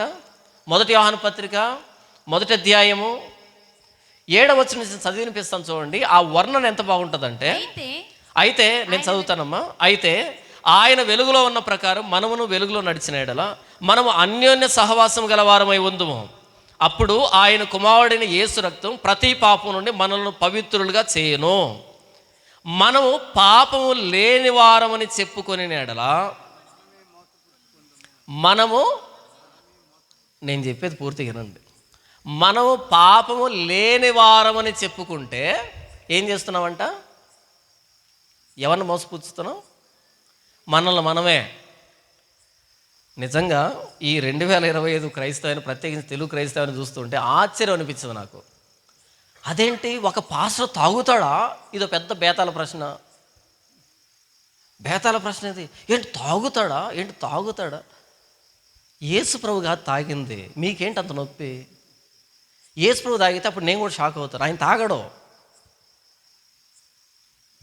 అంత షాక్ అవ్వకండి. ఎవడైనా తాగాడని తెలిస్తే షాక్ అవ్వకండి. ఓహో తాగుతాడా, ఇప్పుడు తెలిసింది, దేవుడికి స్తోత్రం, అంతే కదా. అంతకు మించి ఎక్కువ షాక్ అవ్వకండి. ఏంటి తాగుతాడా? ఎందుకంత దీర్ఘం తీస్తారు? మనం పాపము లేని వారమని చెప్పుకునే ఎడల మనల్ని మనమే 2025 మోసపుచ్చుకుంటున్నటువంటి క్రైస్తవం, ప్రపంచాన్ని కూడా మోసం చేస్తున్నటువంటి క్రైస్తవం కాదా? బయట వాళ్ళు విక్రిస్తున్నారు ఇంత గొర్రెలా అని. మనం పాపం లేని వారమని చెప్పుకునే ఎడల మనల్ని మనమే మోసపుచ్చుకుందాము, మరియు మనలో సత్యం ఉండదు. మనలో సత్యం ఎప్పుడు ఉంటుంది? నేను పాపం చేశానని ఒప్పుకున్నప్పుడు. 9వ వచనం, మన పాపములను మనం ఒప్పుకొని ఎడల ఆయన నమ్మదగిన వాడును నీతిమంతుడును కనుక ఆయన మన పాపములను క్షమించి సమస్తమైన దుర్నీతి నుండి మనల్ని పవిత్రులుగా చేయను. మనము పాపము చేయలేదని చెప్పుకునే ఎడల ఆయనను అబద్ధీకునిగా చేయవారమగదుము, మరియు ఆయన వాక్యం మనలో ఉండదు. మీ బైబిల్లో కూడా ఎలాగే ఉందా? లేదా నా బైబిల్లో ప్రింట్ రాశారా? మనం పాపం చేయలేదని చెబితే ఎవరిని అబద్ధీకుడిగా చేస్తున్నామంట? దేవుడిని అబద్ధీకుడిగా చేస్తున్నాం. చేసామా? గత 2 నెలల నుంచి అబద్ధీకుడిగా దేవుడిని. మొన్న ఒక పాస్టర్ గారు తాగి మరణిస్తే ఒక వ్యక్తి నాకు ఫోన్ చేశాడు. ఎక్కడి నుంచి? ఈ విజయవాడ ప్రాంతం నుంచి ఫోన్ చేశాడు. ఒక అబ్బాయి చదువుకుంటున్నాడు, కోచింగ్ సెంటర్కి ప్రిపేర్ అవుతున్నాడు. ఫోన్ చేశాడు, అన్న ఆయన పెద్ద దైవజనుడు కదన్నా, ఆయన నింటున్న దేవుడు ఇలాంటి మరణానికి అప్పగించాడు, నాకు భయం వేస్తుందన్నా అన్నాడు. నేనన్నాను, నీకెందుకు భయం అన్నా? అన్నా నేను కూడా పాపంలో ఉన్నానన్నా అన్నాడు. మీకు అర్థమవుతుందా?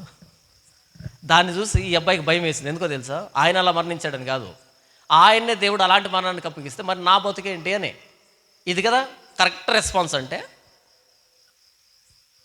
ఏదైనా అక్కడ జరిగినప్పుడు మన పాపాన్ని గుర్తు తెచ్చుకొని, ప్రభువా నేను అదే పొరపాట్లో ఉన్నాను, ఇంచుమించుగా అది కాకపోయినా సరే ఇంకొక దాంట్లో ఉన్నాను. తాగితే నా పాపమా? వ్యభిచారం చేస్తే కూడా పాపమా? నాకు తాగడం అలవాటు లేదు. మోసం చేసే అలవాటు ఉండొచ్చు కదా, ఉండదా? అబద్ధం చెప్పే అలవాటు ఉండొచ్చు కదా, ఉండదా? దొంగతనం చేసే అలవాటు ఉండొచ్చు కదా, ఉండదా? నేనేమంటున్నాను అంటే, దేవుడు ఒక విషయాన్ని మన కళ్ళెదురుగా బయలుపరిచాడు అంటే దాని అర్థం మనల్ని కూడా ఒప్పుకోమని, సరి చేసుకోమని, ఆయన పాదాలు పట్టుకోమని, అంతేగాని అందరూ కలిసి దాన్ని మూసిపెట్టమని కాదు. ఏం లేదని. అన్న నాకు భయంగా ఉంది ఆ మరణాన్ని చూసి. ఎందుకు అనంటే నేను కూడా అదే పాపంలో ఉన్నా అన్నాను. నాకు అనిపించింది ఇది కదా కరెక్ట్ రెస్పాన్స్ అంటే, ఇది కదా సరైన స్పందన అంటే. పాపము చేయనివాడు, పాపం లేనివాడు ఒక్కడు లేడు ఈ భూమి మీద. అందరం పాపులమే. దేవుడు పదే పదే మనల్ని ఎందుకు హెచ్చరిస్తున్నాడు అంటే మనల్ని ప్రేమిస్తున్నాడు కాబట్టి. ఎందుకు ఈ ప్రసంగం? ఇక్కడ కూర్చొని మనం అంత పరిశుద్ధులం అయితే మనకెందుకు ఈ ప్రసంగం? పరిశుద్ధులం కాదు కాబట్టి మరొక విధానంలో మన పాపాన్ని క్షమించమని ప్రభువును ఎలా వేడాలి అనే దానికి ఈ వచనాన్ని చూపెడుతున్నా. ఆయన క్షమించడానికి సిద్ధమైన మనసు కలిగిన దేవుడు కాబట్టి క్షమించు అని అడగడానికి వెనకాడకండి అనేదానికి ఈ వచనం. తండ్రికి ఇద్దరు కుమారులు ఉన్నారంట. చిన్న కుమారుడు వచ్చాడంట, నాన్న నాకు ఆస్తి, నాకు రావాల్సిన భాగాన్ని ఇవ్వు అన్నాడంట. ఆస్తినంతా తీసుకుని వెళ్ళి దూరదేశానికి వెళ్ళి దుర్వ్యాపారం వల్ల వేశ్యలతో తిని త్రాగి మొత్తం అంతా నాశనం చేసుకున్నాడంట. అయితే కరువు వచ్చిందంట, తిండి దొరకలేదు, పందులు మేపేటువంటి ఉద్యోగానికి నియమించబడ్డాడు. కొద్ది కాలానికి ఆకలి విపరీతమైపోయి ఆకలి తట్టుకోలేక పందులు తినేటువంటి పొట్టు తినే దగ్గర సిద్ధపడ్డాడు. అప్పుడు ఆలోచన వచ్చింది, ఇక్కడ పందులు వేపుతూ ఉంటే సరిగ్గా భోజనం కూడా పెట్టట్లేదు, జీతం దేవుడు ఎరుగు, మా నాన్న దగ్గరికి వెళ్తే కనీసం భోజనం అయినా పెడతాడు కదా, మంచి భోజనం పెడతాడు కదా అని అప్పుడు బుద్ధి వచ్చి నాన్న దగ్గరికి వస్తున్నాడంట. ఈలోపు నాన్న అలా బయట చూస్తూ ఉంటే, ఒరే అల్లంత దూరంలో వస్తుంది, ఎవరు రాని పనివాడిని అడిగితే మీ చిన్న కుమారుడు అండి. సరే అయితే రా నువ్వు మాట్లాడదాం అని అలా కూర్చున్నాడు అరుగు మీద. వాడు ఇంకా దూరముగా ఉన్నప్పుడే తండ్రి వాణిని చూసి కనికరపడి పరిగెత్తి వాడి మెడ మీద పడి ముద్దు పెట్టుకొని, అక్కడ మెడ మీద పడి ముద్దు పెట్టుకున్నాడు. పనివాడిని పిలిచాడు, చెప్పులు సరిగా లేవు, చెప్పులు వేయి. ఈ వ్యక్తి వస్త్రాన్ని, ఖరీదైన వస్త్రాన్ని చుట్టూ ఉంగరం పెట్టు, విందు ఏర్పాటు చేయి, క్రొవ్విన పశువును వధించి విందు ఏర్పాటు చేయి. ఏం సాధించాడని? తండ్రి దగ్గరికి రావాలనుకున్నాడు, అది కావాలి తండ్రికి, అంతే. నా తండ్రి దగ్గరికి వెళ్ళి, తండ్రి నీకును పరలోకానికి విరోధంగా పాపం చేశాను, నన్ను క్షమించు అనే మాటలు సిద్ధపరుచుకున్నాడు. చాలు, చెప్పాల్సిన అక్కర్లేదు, చాలు. మరలా ఇంటి ముఖం పట్టావు, చాలు. మరలా నా దగ్గరికి రావాలనుకున్నావు, చాలు. నాకు క్షమాపణ చెప్పాలనుకున్నావు, చాలు. ఆస్తి పోయినా పర్లేదు, ఇది చాలు నాకు. ఇలాంటి తండ్రి మీరు ప్రపంచంలో చూడరు. ఆయన ప్రభువైన యేసుక్రీస్తు వారు. ఎందుకు ఆ సందర్భం రాయబడిందంటే, యేసు ప్రభుతో పాటు చుట్టూ సుంకరులు, పాపులు, వేశ్యలు, దొంగలు, అబద్ధీకులు ఉంటే పరిసయ్యులు వచ్చి అంటున్నారు, ఇదేంటి నా సుంకరులతో తిని తాగి సుంకరులతో సహవాసం చేస్తున్నాడు. అప్పుడు యేసు ప్రభు చెప్తున్నాడు, నేను వచ్చింది వీళ్ళ కోసమే. వారు తమ ఆస్తిని, తమ జీవితాన్ని, తమ శరీరాన్ని, తమ ఆలోచనల్ని, తమ జ్ఞానాన్ని, తమ సమయాన్ని, అవకాశాలని మొత్తం దుర్వ్యాపారాలకు ఉపయోగించి సర్వనాశనం చేసుకున్నారు. కానీ వాళ్ళు అక్కడ ఆ స్థితిలో కూడా నా వైపు తిరగాలి అని అనిపిస్తే చాలు, నేనే పరిగెడతా, నేనే ఎదురెళ్ళి ముద్దు పెడతా, నేనే మరలా ఉంగరాన్ని పెడతాను, చెప్పులు దొడుగుతాను, ఖరీదైన వస్త్రాన్ని దొడుగుతాను, క్రొవ్విన పశుతో విందు చేస్తాను. ఎందుకంటే వీళ్ళు చనిపోయి మరలా బ్రతికిన వాళ్ళతో సమానంగా ఎంచుతాను. ఇది కదా క్షమించేదానికి సిద్ధమైన మనసు కలిగిన దేవుడు. మనం నమ్ముకున్న ప్రభువైన యేసుక్రీస్తు క్షమించడానికి సిద్ధమైన మనసు కలిగిన దేవుడు. ఆయన ఒకసారి పరిసయ్యుని ఇంటికి భోజనానికి వెళ్ళాడు. ప్రభువైన యేసుక్రీస్తు వెళ్ళి భోజనానికి కూర్చున్నాడు.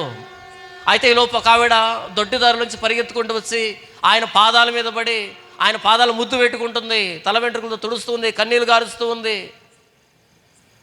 అప్పుడు ఆయన పిలిచినటువంటి ఆ పరిసయ్యుడు అనుకున్నాడు, ఈయన ప్రవక్త అనుకుని పిలిచాను అనవసరంగా.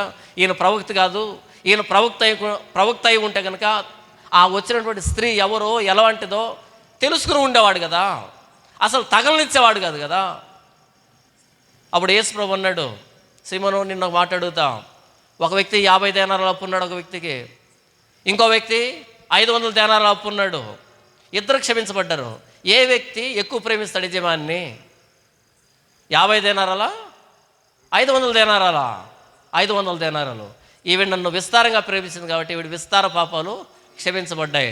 ఈ విస్తార పాపాలను నేను క్షమిస్తాను కాబట్టి విస్తారంగా నన్ను ప్రేమిస్తూ ఉంది. అంతవరకు తాను ఎన్ని పాపాలు చేసిందో లెక్కలేదు, కానీ ఆవిడొచ్చి యేసు ప్రభు పాదాలు పట్టుకొని ముద్దు పెట్టడం ప్రారంభించింది. ఈవిడ విస్తారంగా ప్రేమించింది కాబట్టి విస్తార పాపాలు క్షమించబడ్డాయి. ప్రభువైన యేసుక్రీస్తు సిలువ అదే. నేను నిన్ను క్షమించడానికి సిద్ధంగా ఉన్నాను. నేను పుట్టక ముందే నా కోసం సిలువలో ప్రాణం పెట్టిన దేవుడు. నిన్నగాక మనం పుట్టాం. మనం 2000 సంవత్సరాల క్రితం ఈ లోకానికి శరీరధారిగా వచ్చి ఆయన సిలువలో ఎందుకు ప్రాణం పెట్టాడు అంటే, నీవు పుట్టక ముందే నీ కోసం ప్రాణం పెట్టినవాడిని, రా క్షమించు అని అడుగు. నేను క్షమించడానికి 2000 సంవత్సరాలుగా ఎదురు చూస్తున్నా. యేసు అంటే అర్థం ఏంటి? తన ప్రజలను వారి పాపముల నుండి ఆయనే రక్షించును గనక ఆయనకు యేసు అను పేరు పెట్టదు. యేసు అంటే అర్థమే ఆయన మనల్ని రక్షిస్తాడు, మన పాపాలు క్షమిస్తాడు. ప్రభువా నీవు దయాళుడు, క్షమించుటకు సిద్ధమైన మనసు కలిగిన దేవుడు. ప్రభు అయిన యేసుక్రీస్తు సిలువ మనతో ఏం చెప్తుందంటే, నీ పాపాలు నీవు ఒప్పుకో. నీ పాపాలు నువ్వు ఒప్పుకుంటే ఎంతటి పాపివైనా సరే, ఎలాంటి పాపివైనా సరే, ఏ స్థితిలో ఉన్నా సరే క్షమించు అని అంటే క్షమించేదానికి సిద్ధమైన మనసు కలిగిన దేవుడని సిలువలో ప్రాణం పెట్టి నిరూపించిన దేవుడు ప్రభు అయిన యేసుక్రీస్తు వారు. యేసు ప్రభు మన పాపాలను క్షమించే దేవుడు. మన పాపాలు క్షమించడానికి మన పాపాలని ఆయన మీద వేసుకున్న దేవుడు. మన ప్రాయశ్చిత్తం కోసం ఆయన సిలువలో రక్తం చిందించిన దేవుడు. నీ పాపాలను క్షమించాను తీసివేశాననే దానికి పునరుద్ధానుడైన దేవుడు. మనం ఈ లోకంలో పాపం లేకుండా పరిశుద్ధంగా బ్రతకడానికి పరిశుద్ధాత్మ దేవుడు మనకు వరంగా అనుగ్రహించిన దేవుడు. మన కోసం ప్రతినిత్యం విజ్ఞాపన చేస్తున్న దేవుడు ప్రభు అయిన యేసుక్రీస్తు వారు. ప్రతి మానవుడికి ఈ సమాచారం వెళ్ళాలి. మీరు సర్వలోకానికి వెళ్ళి సర్వ సృష్టికి సువార్త ప్రకటించండి, శుభవార్త ప్రకటించండి. ఏంటా శుభవార్త? మన పాపాలు క్షమించే దేవుడు ప్రభు అయిన యేసుక్రీస్తు వారు. క్షమించు అంటే క్షమించేటువంటి సిద్ధమైన మనసు కలిగిన దేవుడు ప్రభు అయిన యేసుక్రీస్తు వారు. ఈయనకేదో ఇవ్వాల్సిన అక్కర్లే, ఏదో సమర్పించాల్సిన అక్కర్లే, ఏదో చేయాల్సిన అక్కర్లే. క్షమించు. మన పాపాలు మనం ఒప్పుకుంటే ఆయన నమ్మదగిన వాడు, నీతిమంతుడు కాబట్టి ఆయన కుమారుడైన యేసుక్రీస్తు రక్తం ప్రతి పాపం నుంచి మనల్ని క్షమించి మనల్ని పవిత్రులుగా చేస్తుంది. ఇది శుభవార్త ఈ ప్రపంచాన్ని తెలియాల్సింది. క్రైస్తవ ప్రపంచాన్ని తెలియాల్సిన శుభవార్త ఇది. ఎందుకు చర్చికి వెళ్ళాలో తెలియట్లేదు, చర్చిలో ఏం ప్రకటించాలో తెలియట్లేదు, ఇష్టం వచ్చినట్టుగా మార్చేసుకున్న వ్యవస్థను మన చేతిలో తీసుకొని కాదు. ప్రభు అయిన యేసుక్రీస్తు వారి మరణ సమాధి పునరుద్ధానాలు ఎందుకు అవసరమో, ఎందుకు ఆయన శిలువలో ప్రాణం పెట్టాల్సి వచ్చిందో, మనం ఎలాంటి పాపలవో, ఎంతటి పాపలవో, మన పాప క్షమాపణ ఎంత ప్రాముఖ్యమైందో అది ప్రభు అయిన యేసుక్రీస్తు వారి శిలువ. ఆ శిలువను కూర్చి ప్రతినిత్యం ప్రకటించబడాలి చర్చిల్లో. మనం చనిపోయేంత వరకు ప్రభువా పాపిని పాపిని పాపిని క్షమించంటూ మరణించాలి. ఎందుకని? పాపం అనేది ఒక్కసారి చేసి ఇంకొకసారి మానేసేది కాదు, అది ఊట. పాపం అనేది ఏంటి? ఊటలో నీళ్ళు అయిపోవు, ఎన్ని తోడినా వస్తూనే ఉంటాయి. ఈ అంతరంగం చెడిపోయింది. హృదయం అన్నిటికంటే మోసకరమైంది, అది ఘోరమైన వ్యాధి కలిగింది. దాన్ని గ్రహించగలిగిన వాడెవడు? ఈ హృదయం ఉన్నంత కాలం దానిలో నుంచి దురాలోచనలు, నరహత్యలు, వేశ్యగమనములు, వ్యభిచారములు, దేవదూషణ, నరహత్య, అబద్ధాలు వస్తూనే ఉంటాయని చెప్పాడు యేసు ప్రభు. ఈ హృదయం ఉన్నంతకాలం ప్రభు అయిన యేసుక్రీస్తు వారి గుండెల్లో బల్లెంపోటు ఎందుకు దిగబడిందో మనకు అర్థం కావాలి. ఆయన పాదాల చెంత ఒప్పుకోవాలి ప్రభువా పాపినని. ఈరోజు చర్చిల్లో ఈ పాప క్షమాపణకు సంబంధించిన ప్రసంగాలు లేవు, పాపాలు క్షమించమని ప్రార్థనలు లేవు. ఈ సువార్త మన భారతదేశ వీధుల్లో ప్రకటించబడితే దీన్ని మత ప్రచారం అనగలిగిన వాడెవడు? మీరు సర్వలోకానికి వెళ్ళి సర్వ సృష్టికి వెళ్ళి సువార్త ప్రకటించండి. నమ్మి బాప్తీసం పొందినవాడు రక్షింపబడతాడు, నమ్మని వానికి శిక్ష విధించబడుతుంది. వాడు ఎవడైనా సరే ప్రభు అయిన యేసుక్రీస్తు సువార్త ప్రకటించబడినప్పుడు, ప్రభువా నీవు నా కోసం శిలువలో ప్రాణం పెట్టావు, రక్తం కార్చావు, నా పాపాలను బట్టి ప్రాణం పెట్టావు, ప్రభువా నన్ను క్షమించు, నన్ను పరిశుద్ధపరచు అంటే వాడు ఎలాంటి వాడైనా సరే వాడు క్షమాపణ పొందుకుంటాడు. ప్రభు అయిన యేసుక్రీస్తు వారు క్షమించడానికి సిద్ధమైన మనసు కలిగిన దేవుడు. లేదండి ఇది మత ప్రచారం కొట్టివేస్తావా? నశించుతున్న వారికి సిలువను గురించిన వార్త వెర్రితనం, కానీ రక్షించబడుతున్న మనకి దేవుని శక్తి. ఇది సువార్త. మన ప్రభు అయిన యేసుక్రీస్తు వారు క్షమించుటకు సిద్ధమైన మనసు కలిగిన దేవుడు. మన ప్రార్థన క్షమాపణ కోసం ప్రభు అయిన యేసుక్రీస్తు వారి పాదాల చెంత ప్రభువా నన్ను క్షమించు అనేటువంటి ప్రార్థన మనదైతే క్షమాపణ మనకు సిద్ధంగా ఉంది. సుంకరి మనకు నేర్పించిన ప్రార్థన ఇదే. అతడి కంటే ఇతడు నీతిమంతుడిగా తీర్చబడి తన ఇంటికి వెళ్ళను. అంతకంటే శ్రేష్టమైన ప్రభు అయిన యేసుక్రీస్తు వారి శిలువను మన ఎదురుగా పెట్టుకొని ప్రతినిత్యం గుండెను బాదుకోవడానికి, ప్రతినిత్యం ఆయన పాదాల చెంత కన్నీళ్లు గార్చడానికి, ఆయన పాదాలను ముద్దు పెట్టుకోవడానికి, ప్రభువా నా పాపాల నిమిత్తం నీ పాదాలు మేకులు కొట్టించుకున్నావు, ఎంతటి ప్రేమ, ఆయన పాదాలను చచ్చిపోయేంత వరకు ముద్దు పెట్టుకోవడానికి మనం పిలువబడ్డాం. ఈ మాటని సమాజంలో ప్రకటిద్దాం. మన ప్రభు అయిన యేసుక్రీస్తు వారు క్షమించడానికి సిద్ధమైన మనసు కలిగిన దేవుడు. ఈయన మత ప్రచారం కాదు, ఈయనే నిజమైన దేవుడు, ఈయనే మన పాపాలను క్షమించే దేవుడు, మన పాపాల కోసం ప్రాణం పెట్టిన దేవుడు. దేవుడి వాక్యం దీవించును గాక. ఆమేన్. కళ్ళు మూసుకొని చిన్న ప్రార్థన చేస్తాను. ప్రేమలిగిన తండ్రి, పరిశుద్ధుడు అయిన నాయన, ఇంతవరకు భక్తుడైన దావీదు, ప్రభువా నీవు దయాళుడువు, క్షమించుటకు సిద్ధమైన మనసు కలిగిన దేవుడువు అన్నటువంటి ఆ మాటకు ప్రతిరూపం ప్రభు అయిన యేసుక్రీస్తు వారి సిలువను గూర్చి మీరు మా చెవిలో వినిపించినందుకై మీకు వందనాలు. నా తండ్రి, ఇక్కడ కూర్చున్న మేము, ఈ మైక్ ద్వారా విన్నటువంటి వ్యక్తులమే ప్రభు అయిన యేసుక్రీస్తు వారి పాదముల చెంతకు వచ్చి ప్రతినిత్యం మా పాపాలను ఒప్పుకోవడానికి మాకు సహాయం చేయండి. నా తండ్రి, ప్రభు అయిన యేసుక్రీస్తు వారి సువార్త ఎలా ప్రకటించబడాలో, మేము ఇతరులకు ఎలా ప్రకటించాలో ప్రభువా మాకు జ్ఞానాన్ని అనుగ్రహించండి. నా తండ్రి, నీతిమంతులు లేడు, ఒక్కడూ లేడు నాయన, ఏ భేదం లేదు, అందరం పాపం చేసిన వారు. అయితే మా అందరికీ పాప క్షమాపణ అవసరం. క్షమించడానికి సిద్ధమైన మనసు కలిగిన దేవుడివే. నా తండ్రి, మా చెవిల్లో ఇంతవరకు ఆ క్షమాపణ గురించి ప్రకటించిన విధానం బట్టి మీకు వందనాలు తెలియజేస్తూ, నా తండ్రి ప్రభు అయిన యేసుక్రీస్తు వారి గురించి ఈ మాటలు ప్రకటించడానికి ఎంతో ప్రయాసపడి ఈ వేదికని సిద్ధపరిచినటువంటి నాయన మీ పిల్లలకు రావాల్సిన దీవెనను, ఆశీర్వాదం అనుగ్రహించండి. ఈ మాటలు నాలోను మాలోను ఫలింపులోనికి తీసుకుని రండి నాయన. మా భారతదేశ వీధిలో ప్రభు అయిన యేసుక్రీస్తు వారి సువార్త ప్రకటించబడుతూ ఉండగా ప్రభు అయిన యేసుక్రీస్తు వారిలో ఆ క్షమాపణను సమాజం అర్థం చేసుకోవడానికి, ఆయన పాదముల చెంత సాగిలు పడడానికి సహాయం చేయమని నాయన. ఇట్టి భాగ్యాన్ని మేము పాపులమే, మాకు క్షమాపణ ప్రభు అయిన యేసుక్రీస్తు వారి శిలువలో మీరు అనుగ్రహించిన ఈ భాగ్యాన్ని బట్టి, ఈ క్రైస్తవ జీవితాన్ని బట్టి కృతజ్ఞత తెలియజేస్తూ, నా తండ్రి ఈ సమావేశాన్ని దీవించండి, రావాల్సిన దేవుని ఆశీర్వాదం అనుగ్రహించండి, ప్రతిఫలాన్ని అనుగ్రహించండి. ఇంతవరకు ఇచ్చిన క్షేమకరమైన వాతావరణం మీకు కృతజ్ఞత తెలియజేస్తూ, ఈ మాటలు ఫలింపులో తీసుకురమని, మా పాపములు క్షమించమని, మీరు మహిమ పొందమని ప్రభు అయిన యేసుక్రీస్తు వారి శ్రేష్టమైన నామములో స్తుతించి ప్రార్థించి వేడుకొనుచున్నాము తండ్రి. ఆమేన్.